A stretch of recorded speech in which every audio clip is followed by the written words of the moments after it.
Hello there. The other night I awoke in the middle of the night, and that happens occasionally. Then I turn around and usually I fall asleep again. I didn't this night. So I lay there for a while thinking about something I like very much, mathematics.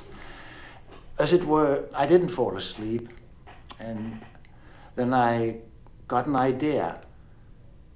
Why not use problem 2 of section 2 to solve the first problem of section 1? So let me tell you what I mean.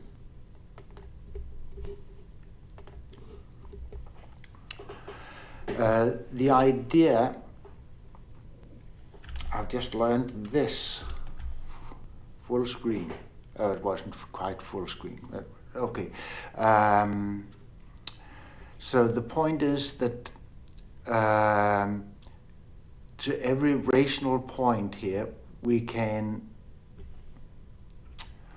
on the unit sphere, we get a slope of the line between -1.0 up to the point, except the point itself. And that is a reversible thing, as noted in problem 2 of section 2. And the point is that every Pythagorean triple can be mapped onto the unit sphere,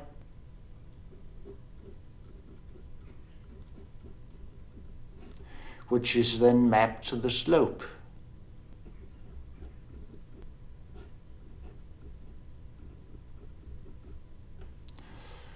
One plus the x value, which gives 1/2. So, according to problem 2, this should be invertible, so that we can go from the slope back to a Pythagorean triple. Now, why don't we use that? Then no number theory would be needed at all. So doesn't that work? So the other way, starting with a slope t, now that will be in the interval from naught to unity. The open interval, both are excluded. So that's our t values. They map to a point, and that is in the book 1 minus t squared divided by 1 plus 2 squared, 2t divided by 1 plus t squared. So why don't this map in general to a Pythagorean triple? That was what I wanted. And the best way to solve it is actually to look at an example. So we have 1/2 maps to 3/5.4/5, and that maps to 3.4.5. A third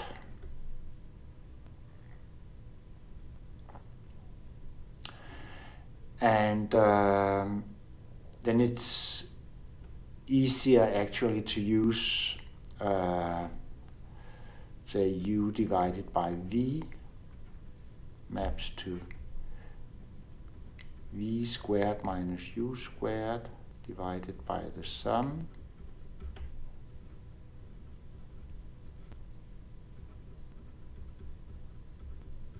that's it. So that simply gives 8/10,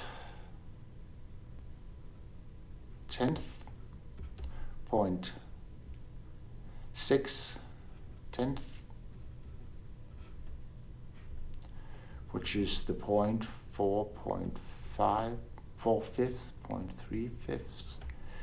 which maps to 4.3.5.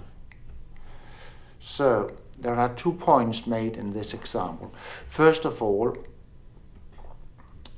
using the naive formula about doesn't work, because then we would get a Pythagorean triple which wasn't, was it called, simple or reducible? I don't know which words we use. So in this case we need to reduce it by a factor 2. And the next is that this seems to give the middle term even, and this will give the first term even. So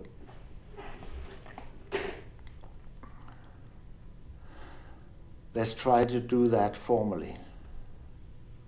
So we have two cases. The first is that u and v both are odd, and the second case is that one of them is even, and of course two can't be, because being a fraction we must have the biggest common denominator. They are mutually prime. So these are the two cases. This is the one actually solved in problem 1 of section 1, where it maps to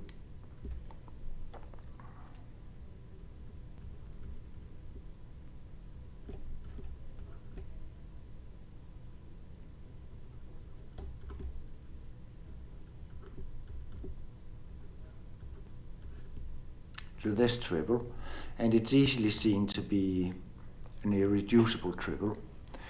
Now the next one, here we have the problem that there may be a common factor here. So let's try just to divide by 2, because 2 is definitely a common factor, as v and u are both odd.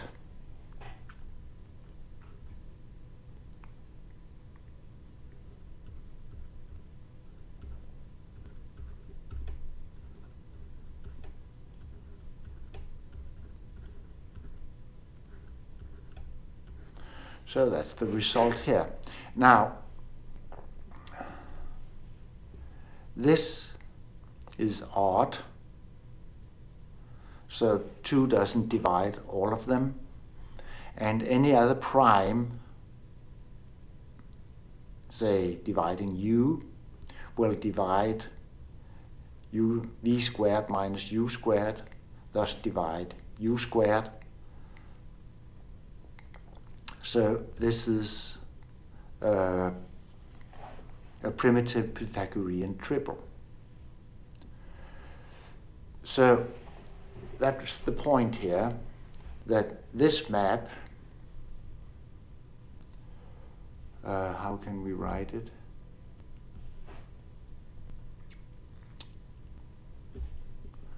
We'll just make a separator here.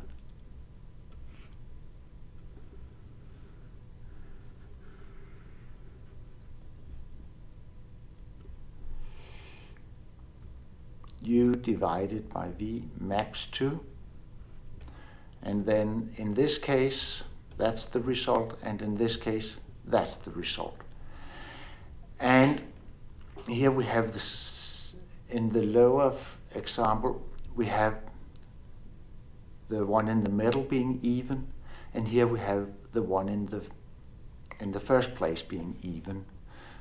So that way we will of course get all of them, there's no problem, but we get them in a sense twice, or in a sense we get all of the Pythagorean triples this way, and it's without any any number theory. All we need is a little analytic geometry. So that was my point here. So I hope you like this.